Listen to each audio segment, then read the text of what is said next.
इतिहास साक्षी है कि पुण्य भूमि भारत की गाथा भारत की अस्मिता, गौरव और राष्ट्रीय स्वाभिमान के लिए विदेशी आक्रांताओं से संघर्ष की महान गाथा है। बर्बर आक्रांताओं ने भारत की आत्मा पर चोट करने और भारत का अपमान करने के लिए हमारी संस्कृति और आस्था के केंद्रों को ध्वस्त किया। सोमनाथ, काशी, मथुरा और अयोध्या के मंदिरों का तोड़ा जाना आज भी भारत की स्मृतियों में जीवित है। सन 1528 में अयोध्या में भगवान श्री राम के मंदिर का मुगल आक्रांता बाबर द्वारा तोड़ा जाना ऐसी ही एक अक्षम्य घटना थी जिसने सीधे भारत के सम्मान और आत्मा पर चोट की थी। कारण साफ था, अयोध्या के श्री राम के मंदिर पर आक्रमण भारत की आत्मा पर आक्रमण था। जहां हर भारतीय के रोम रोम में राम बसते हैं, वह भारत यह अपमान कैसे सहता। राम मंदिर पर आक्रमण भारत को आहत कर गया था। विदेशी हमलावर अपनी बर्बरता दिखाते गए और भारत अपने आत्मगौरव को फिर से पाने के लिए संघर्ष करता रहा। भारत रामलला के जन्म स्थान पर बाबर के नाम पर बने एक ढांचे को देखता और उसे हटाने का संकल्प लेकर शक्ति संजोया करता। हिंदू समाज आत्मसम्मान के रण में डटा रहा और लगातार हमलावरों द्वारा बनाए गए बाबरी ढांचे को हटाने के लिए लड़ता रहा। सरयू कई बार रक्त से लाल हुई। कभी स्थानीय शासकों ने तो कभी साधु संतों और राम भक्तों ने राम जन्मभूमि की मुक्ति के लिए अपने प्राणों की आहुति दी। 74 बार युद्ध हुए। हम कुछ मोर्चे हारे, पर रण जीतने का संकल्प कभी कम नहीं हुआ। हिंदू समाज तलवारों से रक्त रंजित हुआ, पर उसने हार नहीं मानी। उसका संकल्प अजेय था। 15 अगस्त 1947 को देश की आजादी के साथ सैकड़ों सालों से चले आ रहे इस संघर्ष में नई ऊर्जा और एक नया मोड़ आया। अचानक 23 दिसंबर 1949 को बाबरी ढांचे में श्री राम लला प्रकट हुए। हजारों राम भक्त दर्शन के लिए उमड़ पड़े। तत्कालीन प्रधानमंत्री पंडित जवाहरलाल नेहरू ने उत्तर प्रदेश सरकार को श्री राम लला को विवादित ढांचे से हटाने का आदेश दिया। उत्तर प्रदेश सरकार ने अयोध्या के कलेक्टर को यह काम दिया और यह निर्देश भी कि जरूरत पड़ने पर वे बल का प्रयोग भी करें। अयोध्या के कलेक्टर ने सरकार को उत्तर दिया कि यह नरसंहार के बिना संभव नहीं है और फिर भी वह ऐसा चाहती है तो किसी दूसरे कलेक्टर से यह काम करवा ले। परिणाम स्वरूप रामलला की मूर्ति वहीं विराजमान रही। विवादित ढांचे को बंद कर दिया गया। केवल पुजारी को सेवा अर्चना के लिए भीतर जाने की अनुमति थी। फिर भी राम भक्त विवादित ढांचे के बाहर से प्रभु श्री राम की आराधना करते रहे। भारत के हिंदू समाज के लिए चुनौतियां और बढ़ गई। मामला अदालत में गया। विपक्षी दलों द्वारा अदालत में भगवान श्री राम के अस्तित्व पर सवाल उठाए गए। उनके अयोध्या में ही जन्म लेने का प्रमाण मांगा गया। भारत का जनमानस अब आहत हो उठा था। आजाद भारत में भी हिंदू समाज को अपनी आस्था और श्रद्धा के लिए संघर्ष करना पड़ रहा था। चुनौतियों के इस समय में सन 1984 में विज्ञान भवन दिल्ली में विश्व हिंदू परिषद ने धर्म संसद का आयोजन किया। इस संसद में देश भर के संतों ने राम जन्मभूमि की मुक्ति के लिए आह्वान किया और राम जन्मभूमि मुक्ति यज्ञ समिति का गठन किया। धर्म संसद ने राम जन्मभूमि की मुक्ति और वहां भगवान श्री राम के भव्य मंदिर बनाने के भारत के जनमानस के संकल्प को फिर से दोहराया। विश्व हिंदू परिषद के नेतृत्व में मंदिर निर्माण के लिए पूरे देश में अभूतपूर्व आंदोलन की शुरुआत हुई। श्री राम जन्मस्थली मुक्ति यज्ञ समिति के साथ देश भर में राम जानकी की रथ यात्राएं निकली। राम लीलाओं में राम कथा के माध्यम से भारत का आम जन फिर से जुटा। अब सबके मन में एक ही प्रण था, एक ही लक्ष्य था। अयोध्या में जन्मभूमि पर भगवान श्री राम के भव्य मंदिर का निर्माण। सन 1989 में विश्व हिंदू परिषद द्वारा गांव-गांव से रामशिला पूजन करके अयोध्या भेजी गई। 2,75,000 गांवों से रामशिलाएं अयोध्या पहुंची। भव्य राम मंदिर के शिलान्यास का निर्णय हुआ। पूज्य संत महात्माओं और हिंदू समाज के अन्य प्रमुख नेताओं के निर्णय के अनुसार अनुसूचित जाति के प्रमुख नेता श्री कामेश्वर चौपाल ने 9 नवंबर 1989 को मंदिर निर्माण का पहला पत्थर रखा। राम जन्मभूमि पर मंदिर निर्माण के लक्ष्य की पूर्ति के लिए सन 1990 में सोमनाथ से अयोध्या के लिए श्री लाल कृष्ण आडवाणी ने रथ यात्रा की शुरुआत की। देश में जन भावनाओं का ज्वार उमड़ने लगा। श्री लाल कृष्ण आडवाणी के रथ यात्रा के साथ साथ मंदिर के लिए जन समर्थन बढ़ने लगा और छद्म सेकुलरवाद बेनकाब होने लगा। इस जन आंदोलन को रोकने की तमाम कोशिशें हुई पर सब व्यर्थ हुई।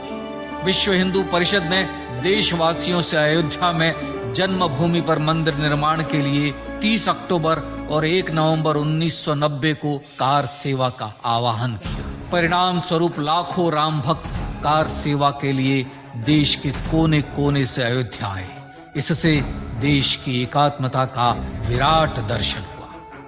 कार सेवकों को रोकने के लिए उत्तर प्रदेश के तत्कालीन मुख्यमंत्री श्री मुलायम सिंह यादव ने अयोध्या में परिंदे को भी पर न मारने देने की घोषणा की। स्थितियां गंभीर हो गई।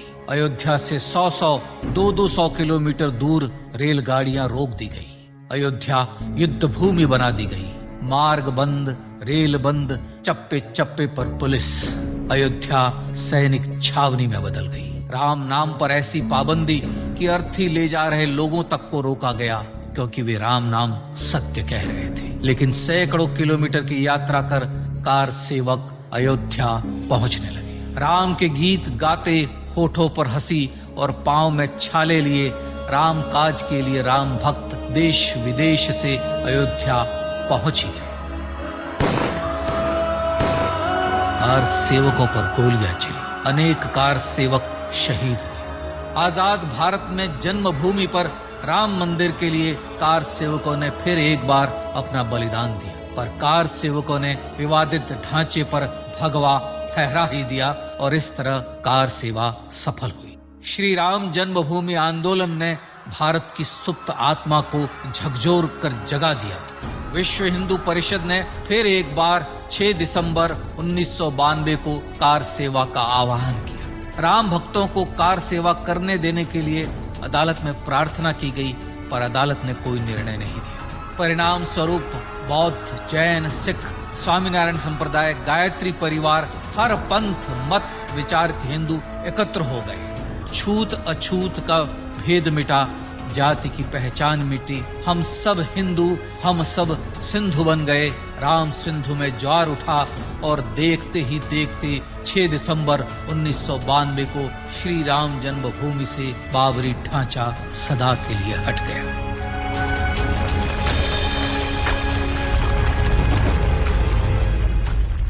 यह क्षण शौर्य, न्याय और सत्यमेव जयते का क्षण था। यह तो धर्मस्ततो जय का क्षण था। पर संघर्ष की गाथा यहां जाकर भी नहीं रुकी। छद्म सेकुलरवादियों द्वारा भारत और भगवान श्री राम के इतिहास को झुठलाने के लिए अदालतों में चुनौतियों का सिलसिला चलता रहा, जो 1950 से चल रहा था। हिंदू सिखों के बीच से गुजरते हुए भगवान श्री राम का दर्शन करने के लिए विवश थे। यह स्थिति थी आजाद भारत में श्री राम और राम भक्तों की। पर सत्य को तो जीतना ही था।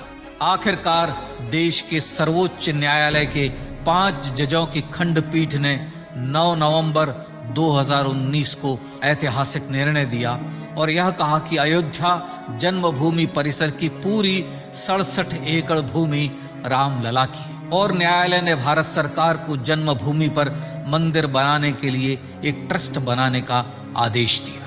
सर्वोच्च न्यायालय के आदेश के अनुसार भारत सरकार ने 5 फरवरी 2020 को श्री राम जन्मभूमि तीर्थ क्षेत्र नाम के ट्रस्ट का गठन किया और राम जन्मभूमि न्यास की भूमि जो सरकार द्वारा अधिग्रहित की गई थी, उसे ही नवनिर्मित न्यास को वापस दे दिया गया। 5 अगस्त 2020 को भारत के प्रधानमंत्री श्री नरेंद्र मोदी ने श्री राम जन्मभूमि तीर्थ क्षेत्र के अध्यक्ष पूज्य महंत नृत्य गोपाल दास, राष्ट्रीय स्वयंसेवक संघ के पूज्य सरसंघ चालक डॉक्टर मोहन भागवत एवं उत्तर प्रदेश के मुख्यमंत्री श्री योगी आदित्यनाथ की उपस्थिति में श्री राम जन्मभूमि पर भगवान श्री राम के भव्य मंदिर के लिए भूमि पूजन कर निर्माण कार्य का शुभारंभ किया। इस तरह लगभग 500 वर्षों से राम जन्मभूमि की मुक्ति के संघर्ष का पटाक्षेप हुआ।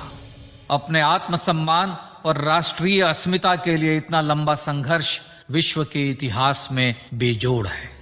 श्री राम भारत की आत्मा, भारत की परिभाषा, हमारे राष्ट्रीय आदर्शों और जीवन मूल्यों के प्रतिनिधि मर्यादा पुरुषोत्तम हैं, जो हर हिंदू के होठों पर जन्म से मृत्यु तक रहे। बस यही हर हृदय में प्रार्थना होती है।